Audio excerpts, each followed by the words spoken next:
You should be checking out the Corbeau Forza Seat in black if you're after a lightweight fixed back racing seat for your 79 and present Mustang and you don't want to drop a bunch of money in the process. In fact, at the near $200 price point, this is going to be one of your most affordable options currently on the site. Prospective buyers will need to grab the corresponding brackets, which are also available from the product page and will be necessary for the installation. And speaking of bolting these things up, very straightforward stuff, guys, as long as you have those brackets. So let's call it 1 out of 3 wrenches on the difficulty meter, with a little bit more detail to come later in the video. So why would you want to replace the factory seats in your Fox body, SN95, S197, or S550?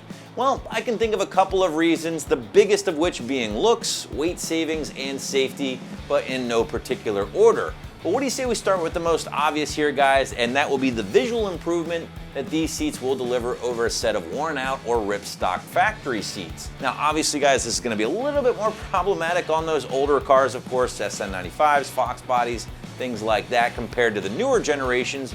But the fact of the matter is the factory seats really weren't much to write home about, with of course the exception of those factory installed Recaros. Now, me personally, I've always thought one of the easiest ways to refresh a tired interior was to freshen up a couple of key areas like the seats or even the carpet, because those are the two biggest eye catchers whenever you first get into the car. Unfortunately, guys, most aftermarket seats aren't really super affordable, with the exception of the Forza here from Corbeau. Again, right around $200 without rails, which at the time of this video does make them one of the most affordable seats for your cheeks here on the site.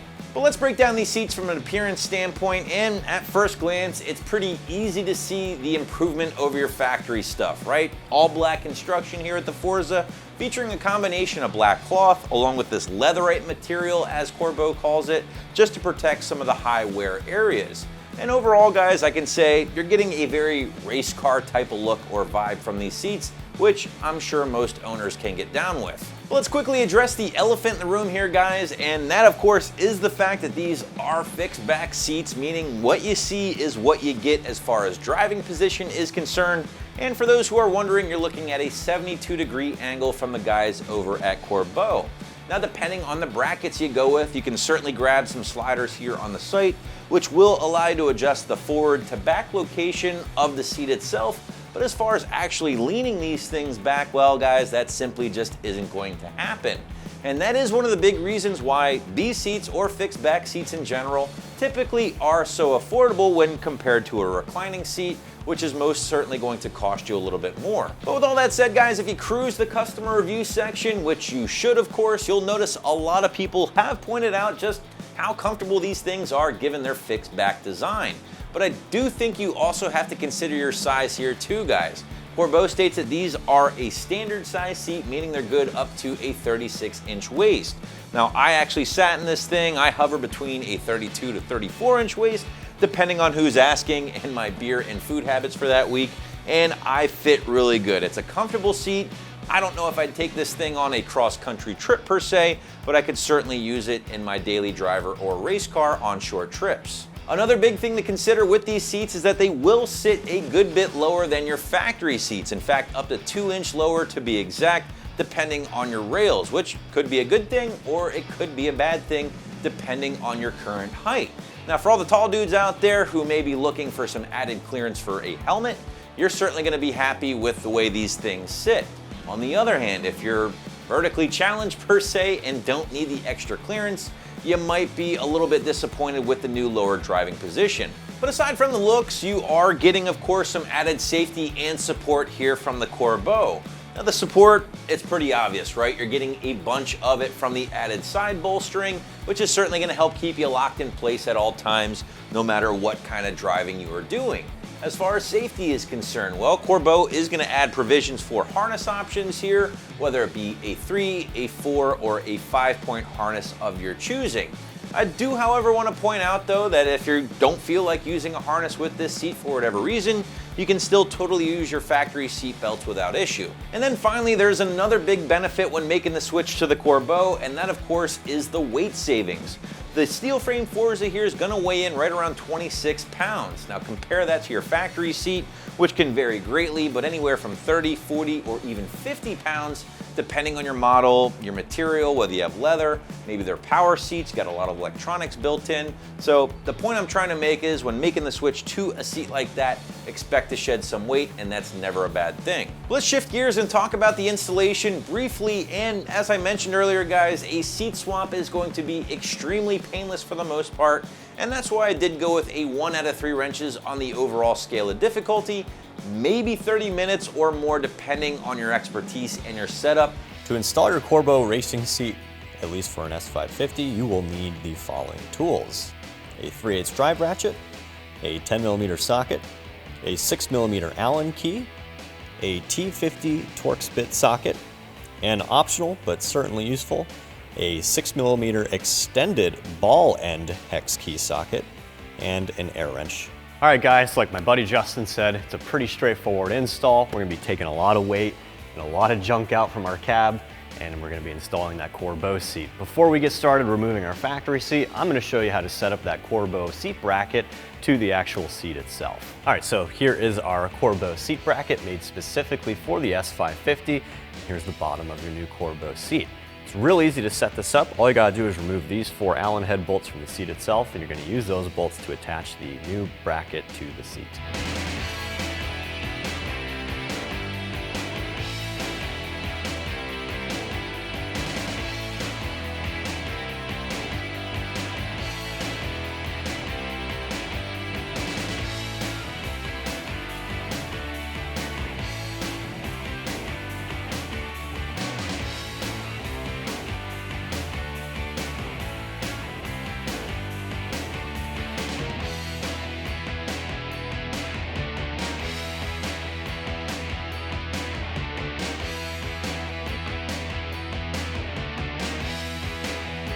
All right, now that we remove those 4 bolts, it's time for us to move the sliders on the seat bracket so that we can expose these holes here. These 4 holes on the sliders themselves is how we're gonna attach the seat to the bracket. So go ahead and depress the lever, slide it all the way forward, and then do the same on the other side. This is a single locking bracket, so you don't have a double lock.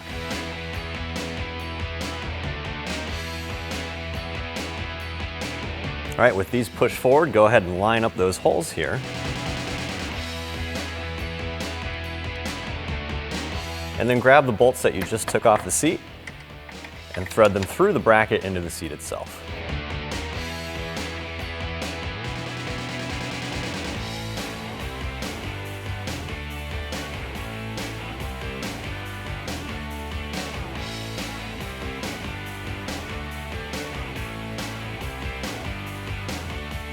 Now, as you just saw, using a regular Allen key might be a little bit of a squeeze, especially with the seat brackets here. Now, if you want to, you can grab one of these ball end hex key heads. That's going to give you a little bit more clearance, let you come at it at an angle without stripping out the head on these little bolts here.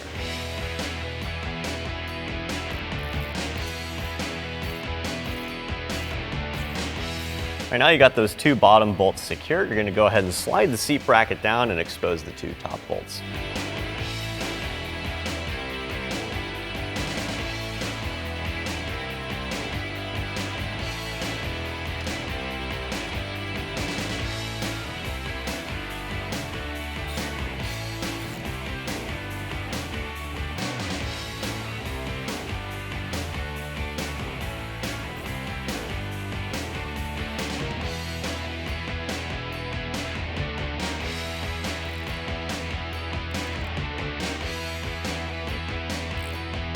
With those 4 Allen head bolts tightened down, our seat bracket is now installed on our new Corbeau seat.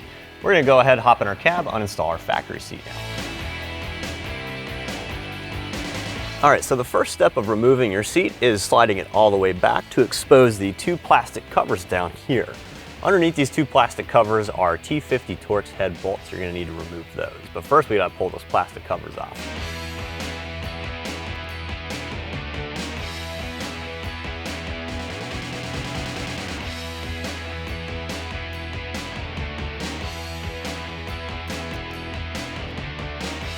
All right, with those plastic covers removed, you see the T50 bolt right here. We're going to go ahead and pop these out.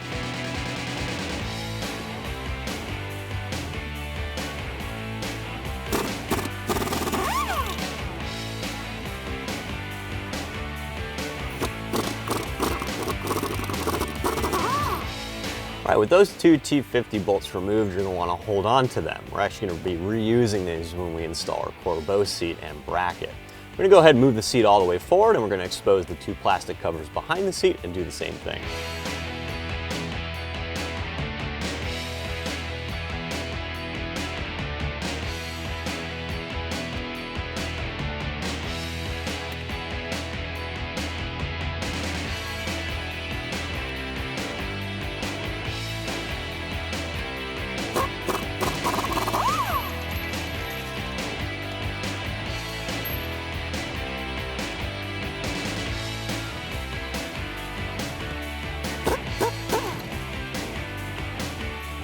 All right, now that we pulled those two bolts out of the rear of the seat, it's almost ready for us to remove the seat itself. However, since we are working on a newer model S550, we have a bunch of wiring underneath there. We have wiring for the seatbelt sensor as well as for the seat airbag.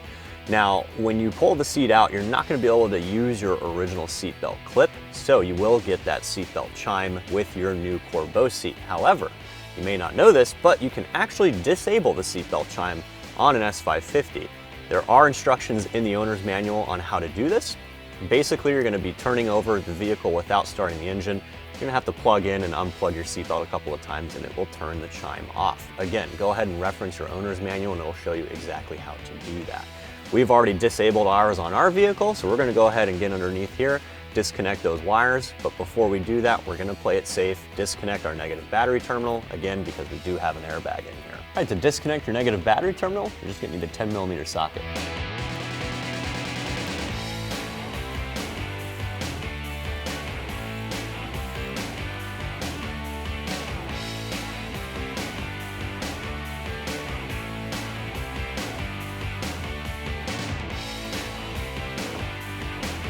All right, so underneath the seat here, you can see we have all these little plastic connections and wires down here.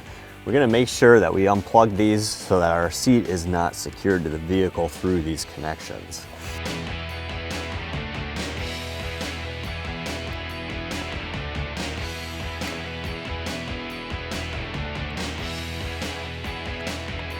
All right, with those electrical connections underneath unplugged, our seat is now free and clear to be removed from our vehicle.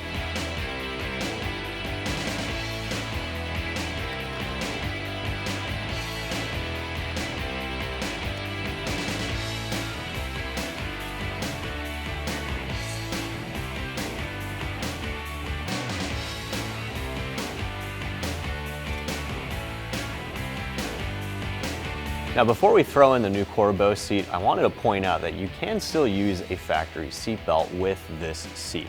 Yes, you're probably investing in a racing harness, but if your vehicle is a daily and you don't want to wear that all the time, you can bolt on a new seatbelt clip right here. You can either pull the one off your factory seat or you can just purchase an aftermarket one.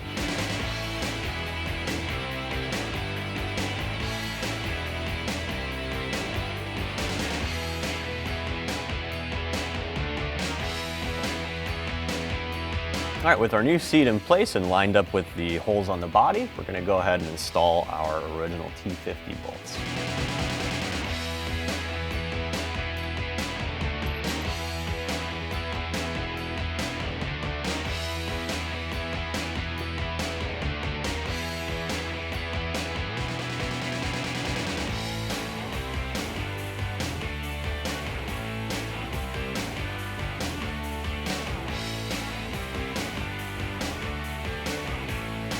All right, with those 4 bolts hand tightened, go ahead and make sure your seat's lined up exactly where you want it to be, since there is a little bit of play between those holes down there.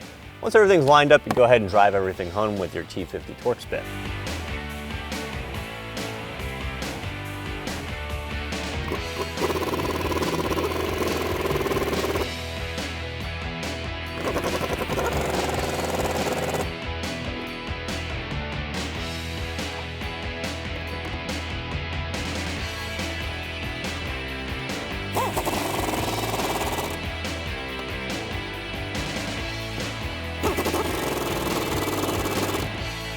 All right, now that our seat is all set up and we're ready to go, the last step of our particular install is reinstalling our negative battery terminal. Again, you're going to use a 10mm socket.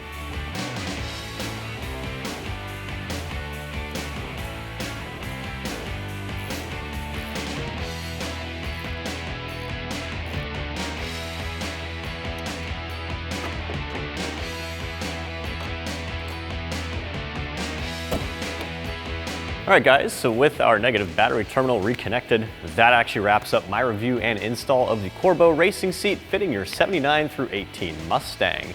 I'm Travis, thanks for watching. For all things Mustang, keep it right here at AmericanMuscle.com.